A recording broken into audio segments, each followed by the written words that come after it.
Baik, perkenalkan nama saya Gusti Agung Satria Mahadipa dengan NIM 123200195. Saya akan menjelaskan tentang pasar persaingan sempurna. Nah, yang akan saya bahas pada presentasi kali ini, yang pertama pengertian pasar persaingan sempurna, kemudian karakteristiknya, contoh industri atau produk, kelebihan pasar persaingan sempurna, dan juga kekurangan dari pasar persaingan sempurna, perbandingan dengan struktur pasar lain, dampak terhadap harga dan kuantitas, kemudian tantangan dan keuntungan bagi konsumen, strategi perusahaan, dan juga pengaruh terhadap keuntungan perusahaan dan kepuasan konsumen. Baik, yang pertama pengertian pasar persaingan sempurna. Pasar persaingan sempurna adalah suatu model ekonomi teoritis di mana terdapat banyak pembeli dan penjual yang tidak dapat mempengaruhi harga pasar. Kemudian produk yang dijual juga adalah produk yang homogen atau sejenis dan juga tidak dapat dibedakan antara satu dengan yang lain. Informasi tentang produk dan harga barang atau harga produk juga tersedia secara transparan dan juga lengkap kepada semua belah pihak dan juga tidak ada hambatan bagi perusahaan untuk memasuki atau keluar dari pasar tersebut. Berikutnya karakteristik dari pasar persaingan sempurna. Yang pertama adalah banyak penjual dan juga pembeli, di mana distribusi pasarnya itu terdapat banyak penjual dan juga pembeli yang tidak ada pihak yang mendominasi. Kemudian pengaruh terhadap harganya, juga harga ditentukan oleh kondisi pasar secara keseluruhan atau price taker. Kemudian kompetisi atau persaingan di pasar yang sehat, yang mendorong efisiensi dan juga inovasi. Kemudian transparansi informasi dan juga akses informasi, keputusan berbasis informasi, mencegah praktik tidak adil. Kemudian yang ketiga, produk homogen.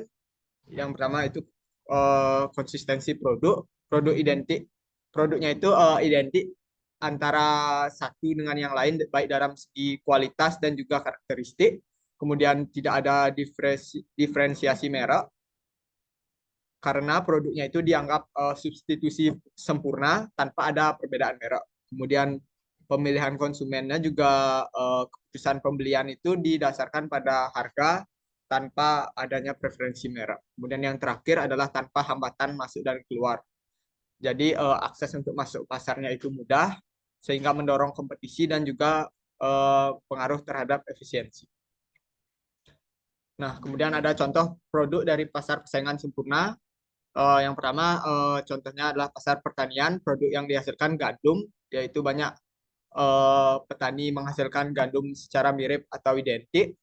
Kemudian homogenitas produk dan banyaknya petani menciptakan persaingan yang kuat dan juga petani tidak dapat menentukan harga. Mereka harus menerima harga pasar yang berlaku saat itu. Kemudian yang kedua adalah pasar komoditas, contoh produknya adalah minyak sawit. Eh, Homogenitas produk seperti minyak mentah atau logam.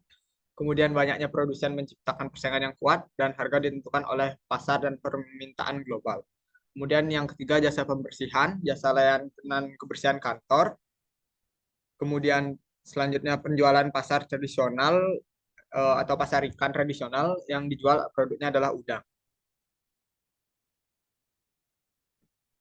Kemudian kelebihan dari pasar persaingan sempurna yang pertama efisiensi pengalokasian. Pasar persaingan sempurna itu secara efektif dan juga efisien mengalokasikan harga dan mencerminkan biaya marginal produksi, memastikan sumber daya yang dialokasikan teralokasi secara optimal seperti itu. Kemudian yang kedua, harga yang kompetitif, yaitu tanpa pemain tunggal yang mempengaruhi atau memainkan harga. Pasar ini juga cenderung memiliki harga yang rendah, menguntungkan konsumen karena mencerminkan biaya dari produksi produk.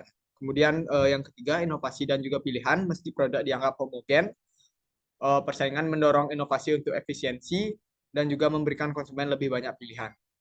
Yang terakhir adalah kelebihannya adalah tidak ada pengendalian pasar, yaitu kehadiran banyak pelaku pasar mencegah pengendalian atau manipulasi harga oleh pihak-pihak tertentu dan juga mencegah praktik monopoli.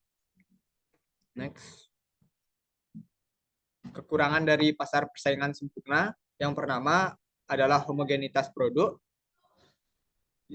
yaitu produk yang sejenis itu dapat menyulitkan konsumen karena konsumen menemukan produk yang sesuai dengan kebutuhan mereka. namun variasi dari produknya itu terbatas. Kemudian kurangnya skala ekonomi, terbatasan skala ekonomi dalam pasar persaingan sempurna dapat menghambat efisiensi karena perusahaan kecil sulit mencapai keuntungan dari produksi massal. Kemudian yang ketiga, rendahnya laba jangka panjang, yaitu intensitas persaingan dapat mengakibatkan margin keuntungan yang tipis, mengurangi insentif untuk investasi dan investasi jangka panjang. Kemudian kurangnya pengendalian kualitas, yaitu tanpa diferensiasi produk yang jelas, mungkin kurangnya insentif bagi produsen untuk menjaga kualitas yang tinggi dapat membuat konsumen kurang puas atau rugi seperti itu. Ya.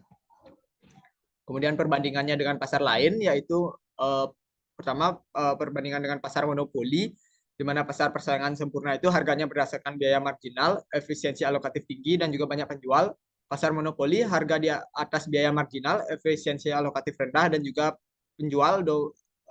satu penjual dominan, keuntungan lebih tinggi tapi harga lebih tinggi untuk konsumen. Kemudian monopsoni dan juga pasar persaingan sempurna. Pasar persaingan sempurna itu banyak pembeli penjual, harga berdasarkan interaksi permintaan dan juga penawaran. Sedangkan monopsoni satu pembeli dominan, kekuatan menekan harga, mengurangi insentif produksi, dan juga bisa merugikan produsen. Kemudian perbandingannya dengan oligopoli, pasar persaingan sempurna itu kompetensinya tinggi, produk homogen, dan juga banyak penjual. Oligopoli, kompetensinya terbatas, perusahaan besar, hanya ada beberapa perusahaan besar, dan juga potensi untuk efisiensi skala dan inovasi. Namun cenderung untuk mengurangi pilihan dan meningkatkan harga untuk konsumen. Kemudian dampak terhadap harga, kuantitas, dan juga kesejahteraan konsumen. Dampak terhadap harga pasar persaingan sempurna ditentukan oleh interaksi permintaan dan juga penawaran. Kemudian tidak adanya penjual tunggal yang dapat mempengaruhi harga. Yang ketiga, harga lebih rendah dan stabil memberikan manfaat bagi konsumen. Kemudian dampak terhadap kuantitas, pasar persaingan sempurna cenderung menghasilkan kuantitas output atau pengeluaran yang optimal. Kemudian produksi pada tingkat di mana biaya marginal itu sama dengan biaya pendapatan marginal, sehingga menciptakan keseimbangan tanpa kelebihan dan juga kekurangan pasokan, dan memenuhi permintaan pasar secara efektif dan menggunakan sumber daya yang tersedia secara efisien. Kemudian untuk kesejahteraan konsumen mendapat manfaat dari harga kompetitif dan juga pilihan produk yang beragam, dan tidak adanya kontrol harga atau penghalang masuk memberikan kebebasan bagi konsumen untuk memilih dan juga meningkatkan kesejahteraan mereka. Perbandingannya, next slide. Nah, tantangan dan juga keuntungan bagi konsumen. Tantangan yang dihadapi adalah homogenitas produk, di mana produk yang homogen ini ditawarkan oleh banyak produsen yang dapat membuat konsumen sulit untuk membedakan atau menemukan produk yang unik. Dan keuntungan yang diperoleh dari pasar persaingan sempurna adalah konsumen dapat mendapat manfaat dari persaingan antara perusahaan yang mendorong perusahaan memberikan harga yang lebih rendah dan meningkatkan ketersediaan produk. Nah, bagi perusahaan juga dapat mendorong efisiensi dan juga inovasi yang tentunya menarik bagi konsumen.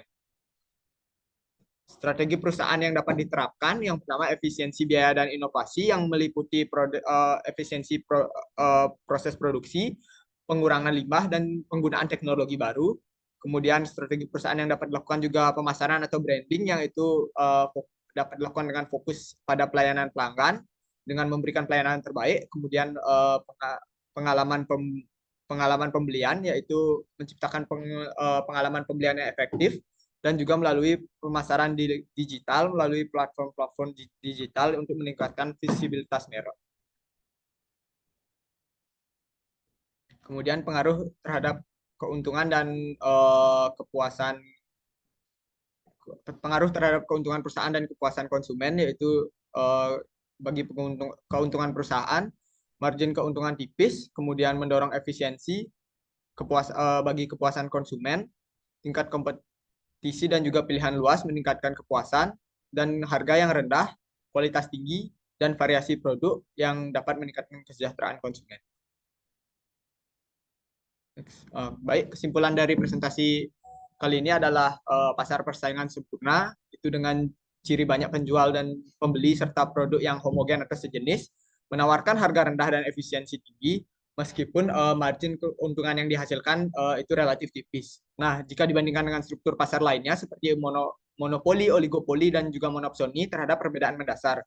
Monopoli dan juga oligopoli dengan satu atau beberapa penjual besar mungkin menghasilkan keuntungan yang besar untuk perusahaan, tetapi seringkali dengan harga tinggi dan juga opsi terbatas bagi konsumen. Sementara itu, pasar monopsoni mendukung pembeli dengan cara menekan harga, namun dapat merugikan produsen karena harga ditekan atau diturunkan seperti itu. Jadi setiap struktur pasar itu menciptakan dinamika yang unik untuk mempengaruhi harga, keuntungan pasar, dan juga pilihan konsumen di pasar global. Baik, sekian presentasi dari saya.